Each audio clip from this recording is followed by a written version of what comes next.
श्रीपाद राजम शरणम प्रपद्ये अध्याय 47. पिठिकापूरपासून पंचदेव पहाड ग्रामापर्यंत श्रीपादांच्या माता, पिता, आजी, आजोबा आणि भक्तगणांचं विचित्र प्रयाण. श्रीपादांच्या दरबारात सर्वांना यथेच्छ भोजन मिळत असे. अन्नपात्रातून कितीही अन्न काढलं तरी त्यातलं अन्न संपतच नसे. हे मोठं दिव्य आश्चर्य होतं. सर्व प्राणीमात्रांनी भरपूर अन्न खाल्ल्यावर जलचरांना सुद्धा तो प्रसाद मिळावा या उद्देशानं अन्नपात्रातील उरलेलं अन्न कृष्णा नदीत सोडण्यात येई. श्रीपाद प्रभू बापनाचार्युलूंना म्हणाले, आजोबा, तुम्ही श्रीशैल्यावर सावित्री काठक यज्ञ संपन्न करून सूर्यमंडलातील तेज शक्तिपातद्वारा आकर्षित केलं होतं. तसंच मी अवतार घ्यावा म्हणून भारद्वाज मुनींनी अत्यंत आर्त भावानं प्रार्थना केली होती. त्यांना दिलेल्या वचनाचं पालन करण्यासाठी मी अवतार घेतला आहे. ब्रह्मस्वरूप हे शब्दांनी वर्णन करता येत नाही, तसंच मनानंही त्याची कल्पना करता येत नाही. ते ब्रह्मस्वरूप केवळ दत्तात्रेय प्रभूच जाणू शकतात. त्यासाठी आपण त्यांच्याच नावाचा जयघोष करूया. मी देशकालावर मात करू शकतो. माझ्या इच्छेला पर्याय नाही. माझ्या गरजेनुसार मी माझ्या मताशी तुमच्या मताची एकवाक्यता करू शकतो. अंतराळातील सारे तारे ग्रह माझ्या हातातील खेळणे आहेत. मी तुमच्या प्रत्येक इच्छा आकांक्षा पूर्ण केल्या. आजोबा, पूर्वी तुम्ही लाभारी महर्षी, नंद, भास्कराचार्य झालात तेव्हा प्रत्येक वेळी मी तुमच्यावर कृपा केली. आता बापन्नावधानुलू म्हणून आलात व मी श्रीपाद श्रीवल्लभांच्या रूपात भावविभोर होऊन आलो आहे. यात आश्चर्य वाटण्यासारखं काही नाही. यानंतर व्यंकटप्पा श्रेष्ठी म्हणाले, हे सोन्या, हे कृष्णा, तुला सर्व काही सोपं वाटतं, परंतु आम्हाला ते असाधारण आणि रोमांचकारी वाटतं. यावर श्रीपाद प्रभू म्हणाले, आजोबा, मी पूर्ण प्रज्ञ असून प्रत्येकाच्या कर्मधर्माप्रमाणे ज्याचं त्याला फल देत असतो. माझ्यातून निघालेला लहानसा किरण सुद्धा पृथ्वी सहन करू शकत नाही. थोडीशी कुंडलिनी शक्ती जागृत केली तर तुम्ही ती सहन करू शकत नाही. त्यामुळे मी माझ्याच मायेमध्ये स्वतःला सुरक्षित ठेवतो. जेव्हा गरज पडेल तेव्हाच मी असाधारण कार्य करू शकतो. असा कोणताच वर नाही ज्यात माझी माया नाही. मी करू शकणार नाही असं कोणतंच कार्य नाही. तुम्हा सर्वांना पिठिकापुरमहून इतक्या थोड्या वेळात पंचपहाड ग्रामापर्यंत आणण्यामागे मी दत्तप्रभूच आहे. हे तुम्हास कळावं हाच उद्देश होता. नरसिंह वर्मा म्हणाले, सर्व जनांचं रक्षण करणारा एकमेव क्षत्रिय तूच आहेस. बाकी सारे नाममात्र क्षत्रिय आहेत. यावर श्रीपाद प्रभू म्हणाले, क्षत्रियत्व हा माझा नेहमीचा स्वभावच आहे. शिवाजी महाराज या नावानं महाराष्ट्रात अवतार घेऊन सनातन धर्माचं रक्षण करावं अशी ईश्वरी इच्छा होती. या इच्छेनुसार शिवाजी राजाचा अवतार धारण करून महाराष्ट्रात हिंदवी राज्याची प्रतिष्ठापना करीन. यावर नरसिंह वर्मा म्हणाले, सार्वभौम श्रीपादांचा जय जयकार असो. श्रीपादांच्या आजी म्हणाल्या, अरे बाळा, तुझा विवाह सोहळा पाहण्यासाठी आमचे डोळे आतुर झाले आहेत. तुझा विवाह सोहळा मोठ्या थाटामाटानं साजरा झालेला आणि तुझ्या कपाळावर लग्नाचा टिळा लावून मुंडावळ्या बांधलेला, सर्व शृंगारांनी नटलेला नवरदेव आम्हाला पाहायचा आहे. श्रीपाद म्हणाले, आजी, अवश्य तुमच्या इच्छेप्रमाणे होईल. मी कल्की अवतारात शंबल गावात जन्म घेईन. त्यावेळी पद्मावती नावाच्या अनघा लक्ष्मी बरोबर विवाह करीन. परंतु यासाठी काही काळ लागेल. तुमची इच्छा मात्र मी अवश्य पूर्ण करीन. व्यंकट सुब्बम्मा श्रीपादांना म्हणाली, हे कान्हा, तू माझ्या हाताने दूध, दही, साय, लोणी खाऊन खूप दिवस झाले. माझ्या हातानं तुला खाऊ घालण्याची तीव्र इच्छा आहे. माया नाटक सूत्रधारी श्रीपाद प्रभू आणि त्यांचा लीला विनोद. श्रीपाद म्हणाले, आजी, तू अवश्य खाऊ घाल.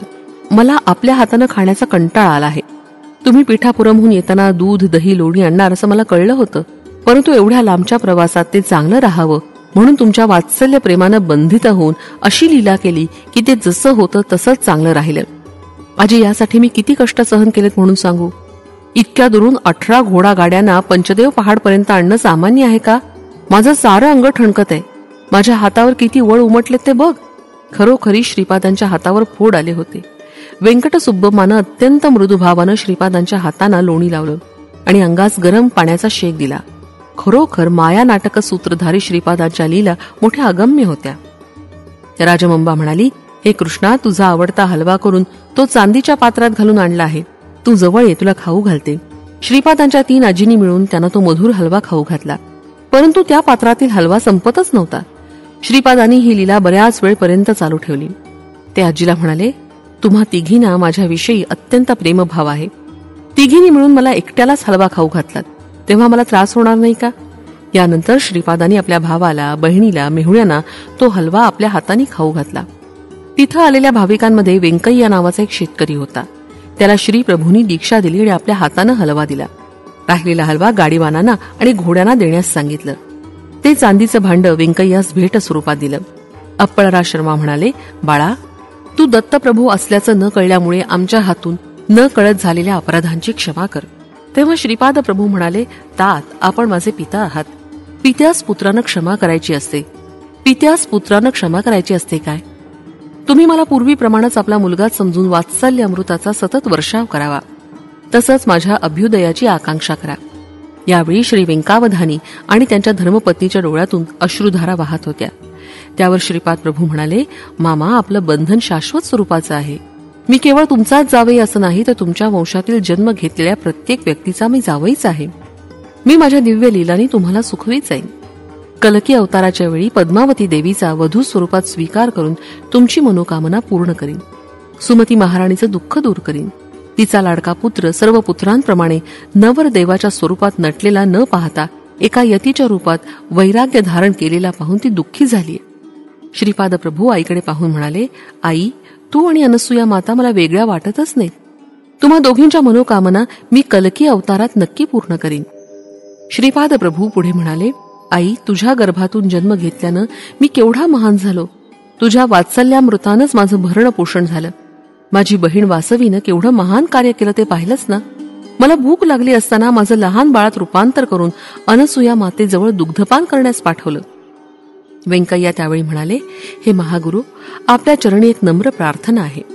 आपण ज्या असंख्य लीला या दरबारात केल्यात, तो दरबार आणि याला लागून असलेला परिसर विश्वविख्यात व्हावा. श्रीपाद म्हणाले, भविष्य काळात माझा दरबार पक्क्या इमारतीत परिवर्तित होईल. यात गोधन सुद्धा असेल.